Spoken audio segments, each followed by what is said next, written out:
Hola, ¿cómo están? El día de hoy quiero que hablemos de un tema muy interesante. Tiene que ver sobre las mujeres que están en cargos altos y que les pagan muy bien.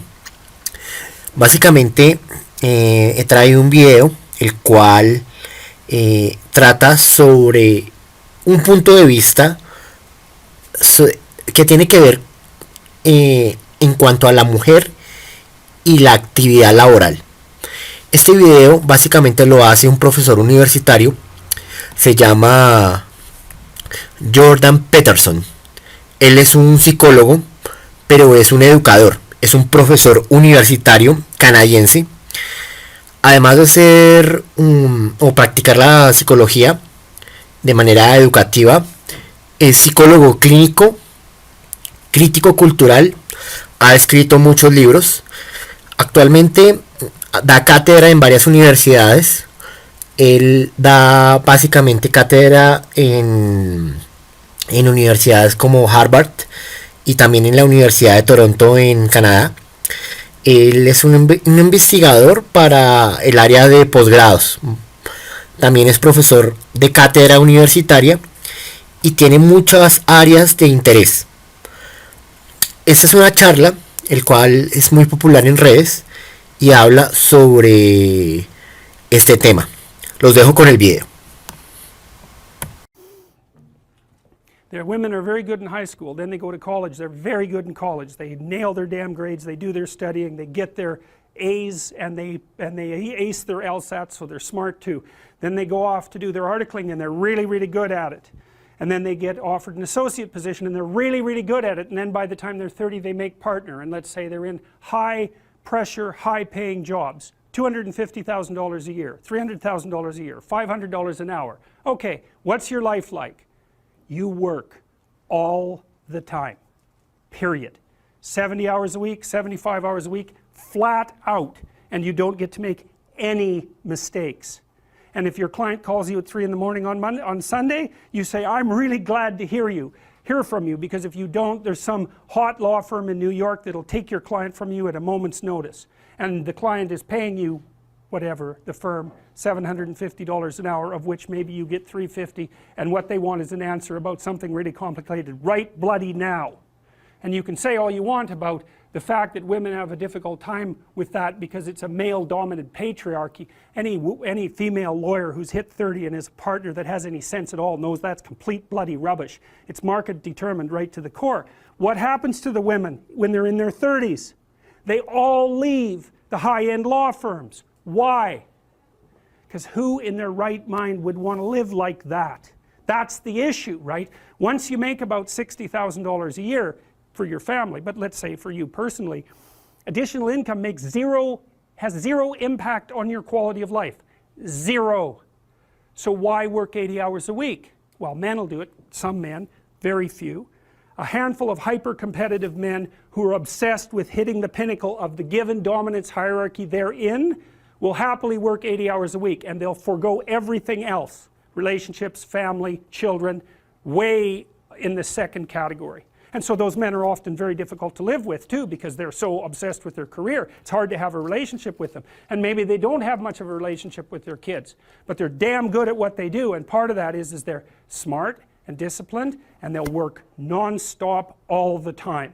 It's like an obsession, and that's the sort of people who run things. Those are the people who run things. Well, they're often also disagreeable too, because you want to manage people? Really? They're not going to like you.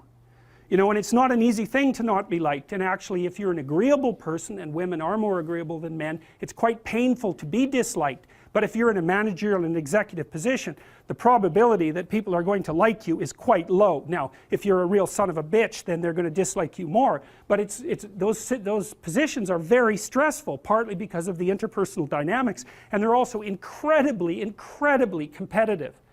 So the women hit that at 30 and they're completely qualified, and the law firms are bloody desperate to keep them, because it's really hard to find highly qualified people, especially once you've put all that time into training them, especially if they're also good at bringing in business. The law firms trip over themselves to try to keep them. They can't.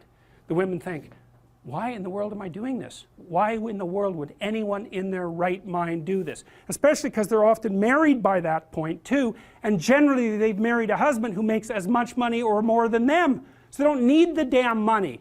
And so they think, well, there's more to life than this, which is exactly the right thing to think. And so they go and find a job that's 9 to 5 and controllable so that they can hire a nanny and have some kids and have a life. And it's like, yes, that's the intelligent thing to do.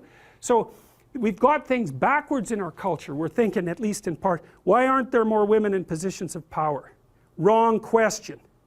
The right question is, why are there any men at all who want those positions of power? Because it's not just positions of power. You have to be such a knothead to think that. Oh, it's a position of power. It's like, sure, but it's a position of overwhelming responsibility. And if you make mistakes, you're done.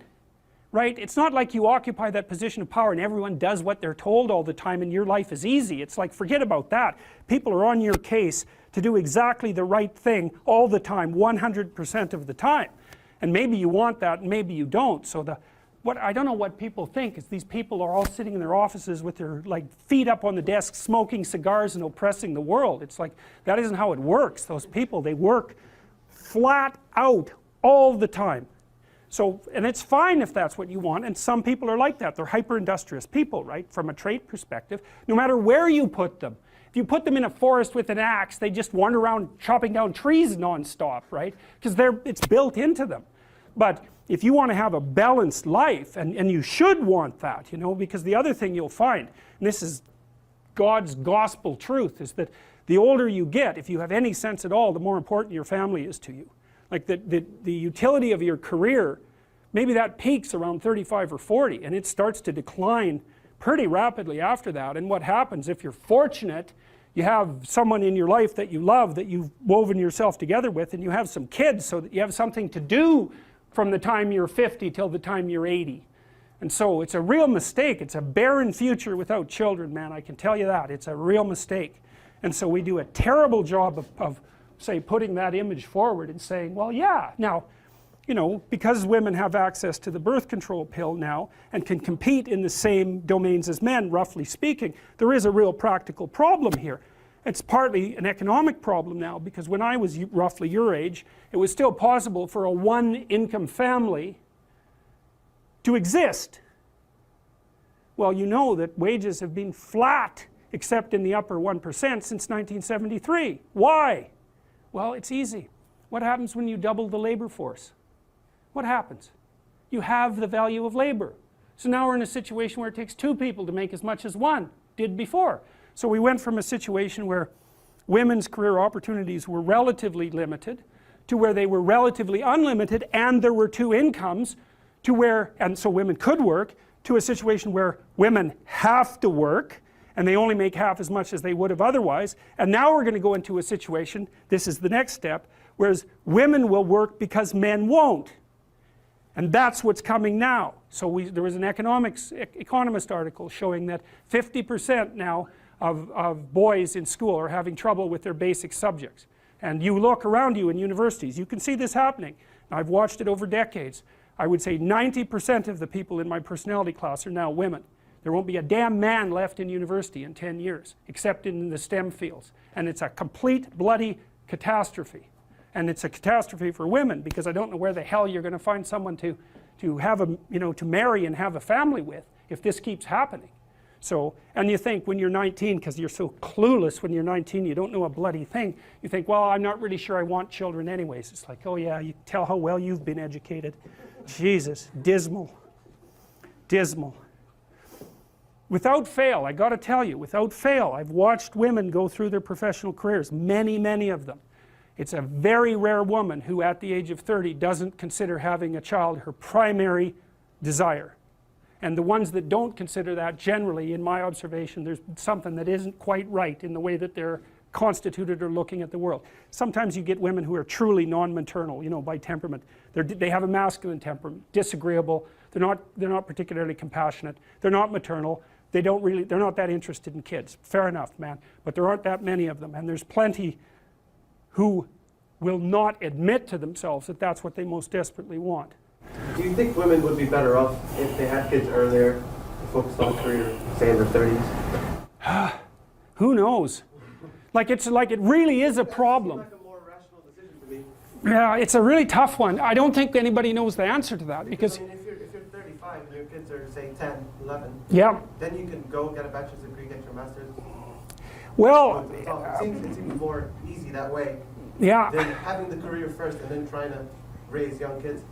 Yeah, I can't answer that because I've seen women do a good job of it both ways. And you do get the odd woman who manages a high-powered career and kids, but Jesus, those women, man, like they buy more powerful microwaves because it'll take 45 seconds to cook the food instead of a minute. And I'm not kidding. It's like they're up at 5, they exercise for half an hour, they make breakfast, they get their kids ready to work, they go to work, they work 14-hour days, flat bloody out, they come home and work for another 2 hours to get their kids organized, they have a nanny to help them out, and then they work for 2 more hours before they go to bed at like 1, and then they're up at 5 and they do that again. And I'll tell you, you better be tough if you're going to do that, physically too, because you'll just burn yourself to a crisp. I've seen some women manage it, you know, but they're tough and they're rare because that's a hell of a regimen. And then if anything goes wrong, you know, you have a sick kid or something like that, or there's any sort of crisis in your family, it's just, you know, then it becomes too much. And I don't know the answer to that, you know. I mean, the advantage women have is they live about 8 years longer than men because testosterone kills men. So, Yeah, but they have a limited time span to have children, right? well, that's right. They pay up front and gain in the long run. But how it isn't clear how our society should sort this out. We don't know, and it's partly we don't know what to do now that women have control of their reproductive function. It's a big mystery. Yep. I don't have an answer to that either, but I think from a practical aspect, and this goes for both men and women, even if women were to enter the workforce later on, they'd be at competition with people who are younger, and that's always a conflict in the workforce. Like people are always hiring younger talent because of how long they can be in the workforce. Yeah. Yes, well, and the thing is, young stupid people have the advantage of being young. Middle-aged stupid people have the disadvantage of being middle-aged. And so if you're going to hire a young stupid person or a middle-aged stupid person, you'll go for the young stupid person. And by stupid, I mean, you know, I'm being sarcastic, obviously, but I mean without experience and just getting started in the world. You're much more likely to favor someone young because there's an instant explanation for their relative cluelessness. And it's a problem, you know. So I don't know what the answer is, but one answer certainly is, at least in part, is to start letting young women know what being 30 and being female is like, and also to disabuse them of the notion that there's something magical about a career. First of all, most people don't have careers, man. They have jobs. And the reason you get paid for a job is because you're being asked to do things you wouldn't do unless you were being paid. And so it's not some utopia of cigar smoking with your boots up on your desk, that's for sure. Not that would be such a utopia to begin with. ¿Qué tal, amigos? ¿Cómo vieron el video? Básicamente, este caballero da varios puntos de vista. Este punto de vista frente a la mujer es válido, porque pues él es un educador, ve lo que hace la mujer y cómo ha evolucionado, etcétera, etcétera, etcétera. Este señor, yo lo considero que es una persona que tiene muy buenas bases. Sabe que la mujer quiere ganar más, es competitiva, etcétera, etcétera, etcétera. Pero en el video dicen que ya la mujer está en una encrucijada. Llega a sus 30 años y no sabe qué hacer, porque quiere ser mamá, pero la obligación laboral no se lo permite. Básicamente hay algo muy interesante, que él dice que la sociedad actual, el hombre no está yendo a la universidad como debería estar yendo, sino que está yendo en mayor medida muchas más mujeres. Obviamente, él es profesor de psicología, es una carrera muy light, bueno, yo respeto, también hay caballeros que la practican, pero pues él mismo lo dice en el video, en varios videos, no solo en este, que hay carreras donde el 80% son mujeres, básicamente como psicología. Este caballero ha hablado sobre la filosofía MGTOW, también ha hablado de otros temas, pero en una de sus charlas universitarias, él habló sobre los hombres y las mujeres y sobre básicamente que el hombre es una comadreja que está resentida, como una comadreja cobarde, básicamente, ya que él decía que los hombres que están en filosofías tipo MGTOW o mente abierta o personas que simplemente han visto la realidad del sistema, se apartan de las mujeres por el resentimiento que tienen, más no por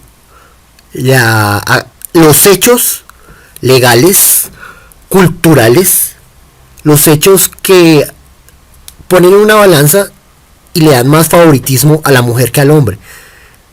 Para nadie es un secreto que en esta sociedad vivimos en un momento donde no hay equilibrio.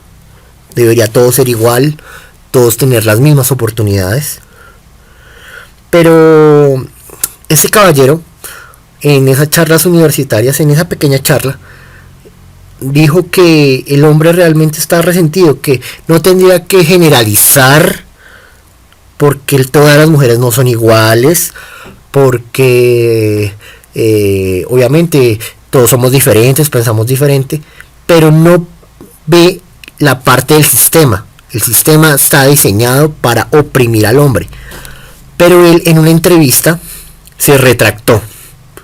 Los voy a dejar con el video donde este caballero se retracta y nos da la razón de que el sistema tiene en un pedestal a la mujer, o en otras palabras, la balanza está desequilibrada. El hombre siempre tiene más posibilidad de perder. Los dejo con el video. Well, here's the decomposition of the fundamental archetype. The dragon of chaos differentiates, on the one hand, into the feminine. That's the unknown. And the feminine differentiates further into the negative feminine and the positive feminine. The negative feminine is the reason for witch hunts. It's the reason for, there's a whole group online called Men Going Their Own Way, MGTOW. That's a very interesting group to go study. There's lots of them. I don't know how many of them there are, and most of them are older. Many of them are men who've been through a particularly horrifying divorce for one reason or another, and they've had enough of women. So they tell the young men that they're teaching, never have a permanent relationship. Never share your territory with a woman. Never share your possessions. Make sure you never live together, and don't stay with one long enough to enter a common law relationship, because you will be stripped of everything that you have. Well, that's a hell of a thing to be telling people, but what's happened is that the female has been manifested in their life only as the negative archetype, and they've got that confused with all women. And that's partly, you got to ask yourself, if you know the mythological stories, maybe if you made the right sacrifices, you wouldn't have so much trouble with women. It's a good question to ask yourself first. And I would also say, if you're a woman who has trouble with men, or you're a man who has trouble with women, it's not the women and it's not the men, it's you. Because the women are telling you what's wrong with you, and the men are telling you what's wrong with you. And if you don't listen, then it's you. It's either you or all men. Well, that's easy, it's all men. Well, that's certainly how it's played out in the world right now. It's like, no, it's not all men. You can be sure, by definition. And it's not all women, that's for sure. I don't want to have anything to do with women. It's like, you're a pathetic weasel. That's the same statement. Is there a concrete example of something where you said something, and I'm not thinking of anything in particular, I'm being entirely genuine here. Is there an instance where you feel you said something that appeared to be true to you at the time, and knowing what you know? Yes, I think I was a little dismissive of the men going their own way, because I think I called them pathetic weasels, which And I had my reasons for that. My reasons were, roughly speaking, that Who are the men going their own way, just for context? well, they're a group of people, mostly on the net, who've been burned in their relationships, or who conceptualize themselves as having been burned in their relationships. And they believe that the legal structure, in particular, in Western countries, is so tilted against men, particularly in family dispute situations, and divorce settlement, that it's safer for men not to establish permanent relationships with women, not to cohabit with them, ever. And they're a large movement. Now, how large they are, I don't know, but they're large enough. And they have what I would regard as an undue influence over relatively bitter and resentful young men who haven't had great success in the dating market and who are looking for a rationale to write off all women because they're so hurt by their continual rejection. And that is not good for those young men. And so the reason that I disparaged the men going their own way was because I had seen the pernicious effect, these are often older guys, the pernicious effect of their world-weary philosophy on young men. Now, these guys think that they're just warning them, and they are warning them, but they're not just warning them. Now, the reason I regret calling them pathetic weasels is because they also have a point. I do believe that the court systems are staggeringly anti-male, absurdly, horribly anti-male. And I've seen my own clients, some of them who are really, really decent, hardworking, family-oriented people, demolished by the court systems. And so the men going their own way have a point. And so I'm sorry that I called them pathetic weasels, but I outlined my reasons. And so, yes, I do regret that. I have to be careful because I do have a dark satirical sense of humor. And I can utter epithets, let's say, for the sake of punctuating a point, while simultaneously forgetting that 150,000 people will listen to it. So I regret that.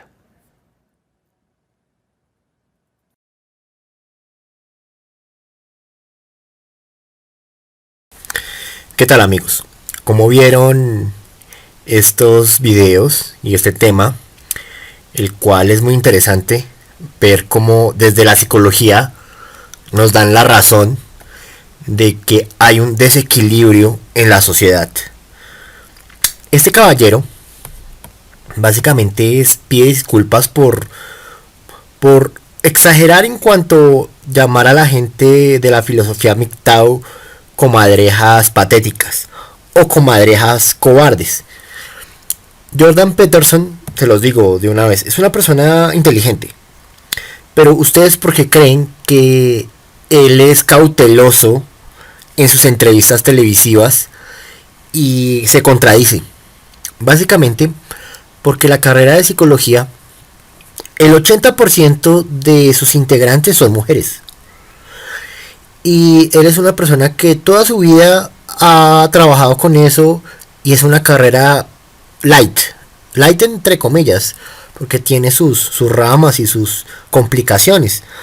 Pero básicamente este tipo de carreras las abordan las mujeres. Usted nunca va a ver una mujer en una carrera donde le toque hacer mucha fuerza, soldar o arriesgar su vida. En cambio, en el área psicológica pues es un área más de escritorio, más de análisis. En fin, espero que les haya gustado este video. Espero que si quieren que se suba material así, háganmelo saber.